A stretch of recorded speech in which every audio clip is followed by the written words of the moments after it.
Hi and welcome back to my channel. So today we are going to do something new. I know I see you guys there rolling your eyes being like, oh yeah, she got something new. What else? But I promise you, this is something new on my channel, which is movie review.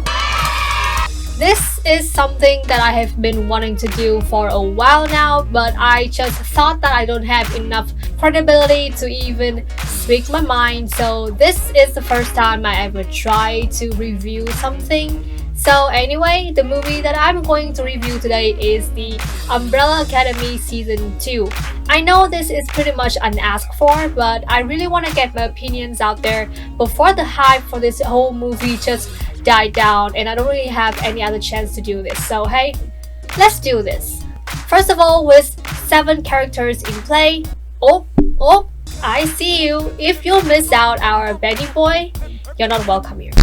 Anyway, with 7 characters, I really do have a lot of things I want to say, but with the limited amount of time I have for this video, I'm just going to go through everything quickly.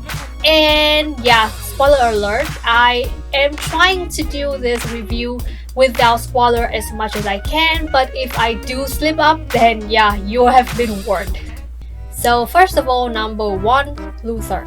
He's been on my nerves since season 1 and he is definitely not one of my favorite characters at all. He's like this big crybaby who fantasizes about this whole happy family shit even though he knows that it does not exist. And in season 2, I did not see a lot of character development for Luther. One of the most annoying thing in season 2 for me is his relationship with Allison. I think that Luther is holding on to this relationship with Allison so much. He cares about nothing else.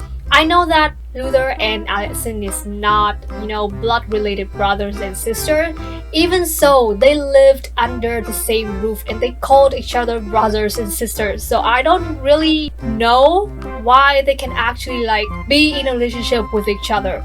And I really do feel like Allison had grown out of the relationship with Luther, but Luther remains the same in season 2, and I do really hope that in season 3 we can actually see Luther, kind of face the music and become, a much more grown-up version of himself. Next is number 2, Diego.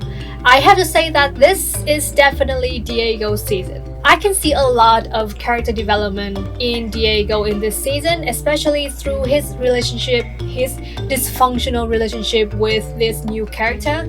Even though it kind of made me feel a little bit icky at the end of the season, but still it gave Diego this kind of character depth that the season 1 failed to show. One thing that I don't really appreciate about Diego is his obsession towards JFK and his whole hero syndrome that just cannot leave him at all. I hope that in season 3 he can actually, get out of his own shadow, his father's shadow, and grow up to be someone who doesn't have to be a hero but still is a hero to everyone. Moving on, number 3, Allison. As you know, she can basically have anything that she wants just by rumoring all the people around her.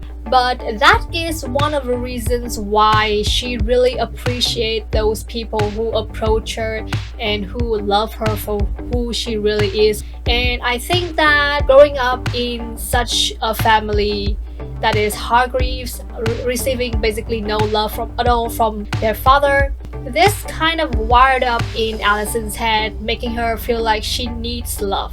And the part that I relate with her is her desire for love. And I think that is one of the reasons why she is the only person who is married in both seasons. But to be honest, as much as I love Allison, her character doesn't seem to have that much of a growth in season 2. Compared to Diego, she is still the same person. She is always willing to sacrifice herself for her loved ones. I really like that character of her. And season 2 is only making her character a little bit more clearer in this season. But as I said, I think that she had grown out of relationship with Luther. That's why she is seeking love from everyone else, not just Luther. I really hope that Allison can go back to the normal timeline with her daughter in the future. Next, number 4, Klaus. Klaus is without a doubt my favorite characters out of the whole thing. So Klaus was built to be an alcoholic with a careless kind of soul, but that doesn't really strip away the human inside him. His relationship with Dave is one of the best things in the whole season 2, and I really want the director to visit their relationship one more time in season 3 if that is possible. What really surprised me is how he went from basically no one to a huge cult leader. Like, you don't really think people like Klaus can be a cult leader because he is just irresponsible, but being a cult leader really drew out the real character inside him. He tends to run away from problems that he deemed too much to handle, but when his presence is needed, he is ready to be there. He seems irresponsible, but when the time comes, he is full of responsibility. Next, number 5. This one is gonna be quick because he is not one of my favorite characters as well.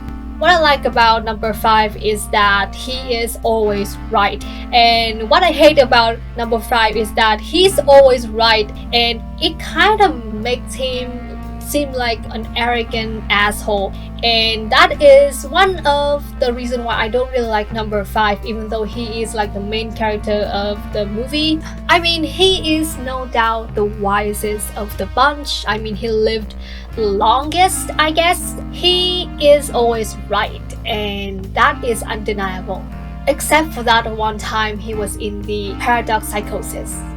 Number 6, Ben. I cannot find a reason why he died, but yeah, I love him. Sometimes I just wonder if Ben is a part of Klaus' imagination, but after a while I think that yeah, Ben is Ben, he's not a part of Klaus at all. But I just don't really get why, because Klaus can't really conjure ghosts if he's not sober, but he can conjure Ben, which is a little bit confusing to me. I mean, Ben didn't really have a chance to show his character in the first season, but he had this huge chance to prove to everyone that he is the perfect existence in season 2, and I just really appreciate that chance from the director.